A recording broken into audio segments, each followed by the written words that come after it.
Hey, Soul Tribe. I'm KamalaDevi, and this is a personal COVID update for wanting to share a little bit about my journey with those of you who resonate or who are interested or who've been asking how I've been recovering.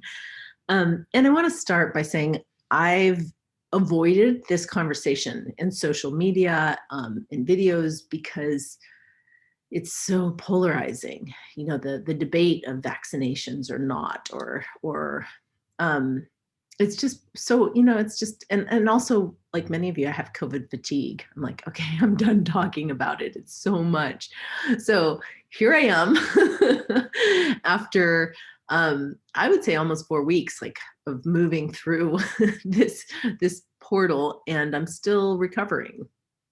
And I want to share a little bit about um yeah, my harvest, particularly because it's a full moon and it's a really beautiful time at the end of the spring. So it's the last June, in Sagittarius, last full moon before the summertime.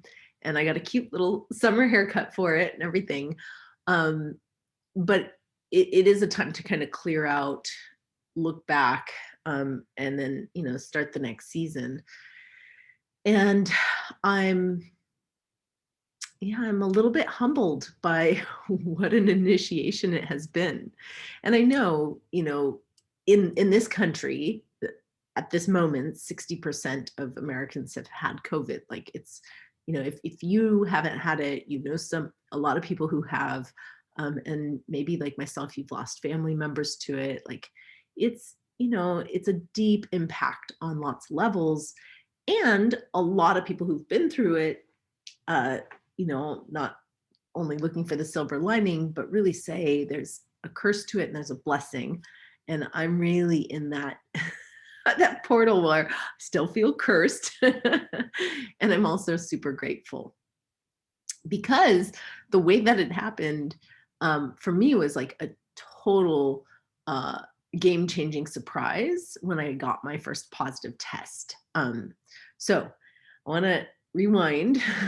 I was hosting a retreat, a sellout retreat in the desert in San Diego.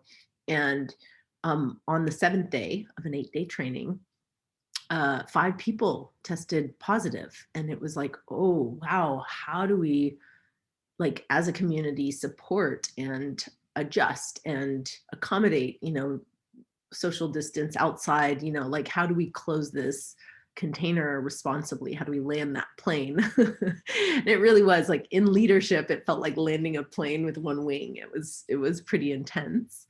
And had everybody tested myself every day afterwards.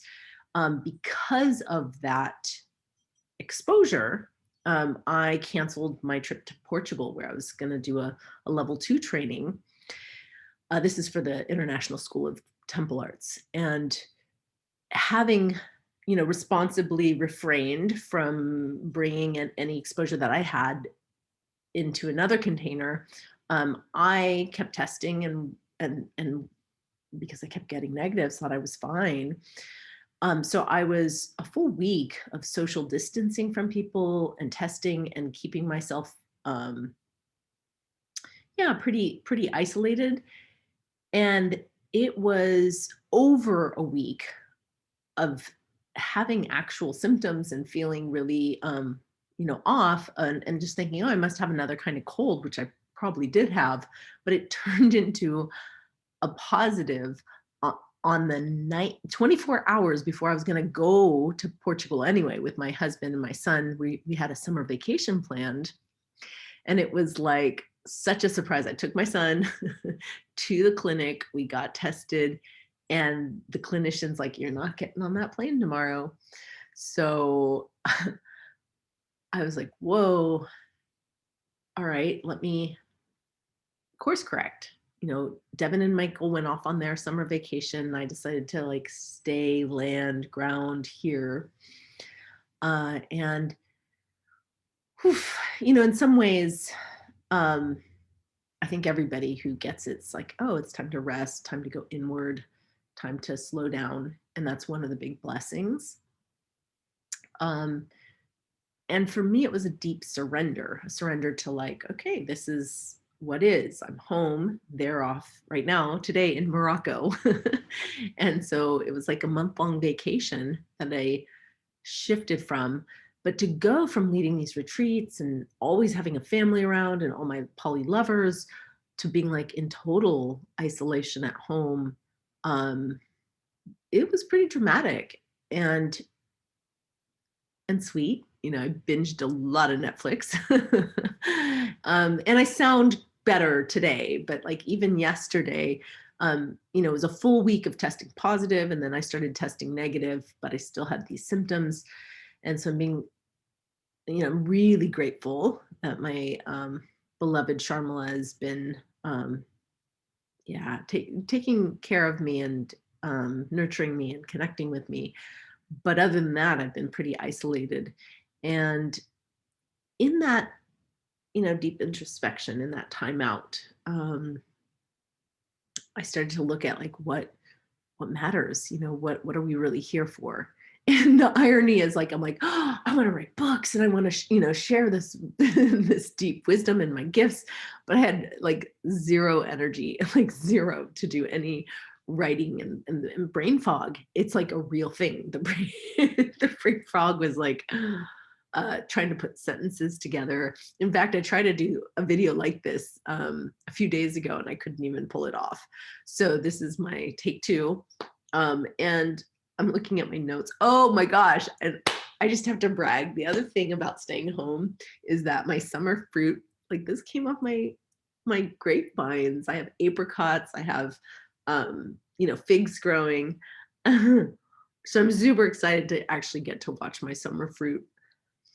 And that was the highlight of staying home, because my mulberry tree was just like going off and I would have been missed it. I would have missed it in Europe. Yeah.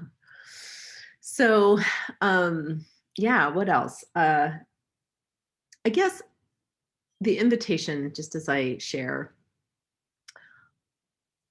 I'm curious what matters to you. Like, what are you here for? What is it that you're, you know, when we have these kind of episodes and we look at how precious life is and our life force energy, what are you putting it towards? Because I got clear that of the many projects that I love, you know, cultivating and watering and seeding, uh, the you know, there's two that are like really alive for me. And because I want, you know, like writing books is really beautiful because I get to touch the future, but there's no deeper way to touch the future than to touch the youth. So I'm this summer doing another family fusion and bringing families together around sex, spirituality, connection to nature. You know, that is a really revelational, important way to touch the future. Super excited about that.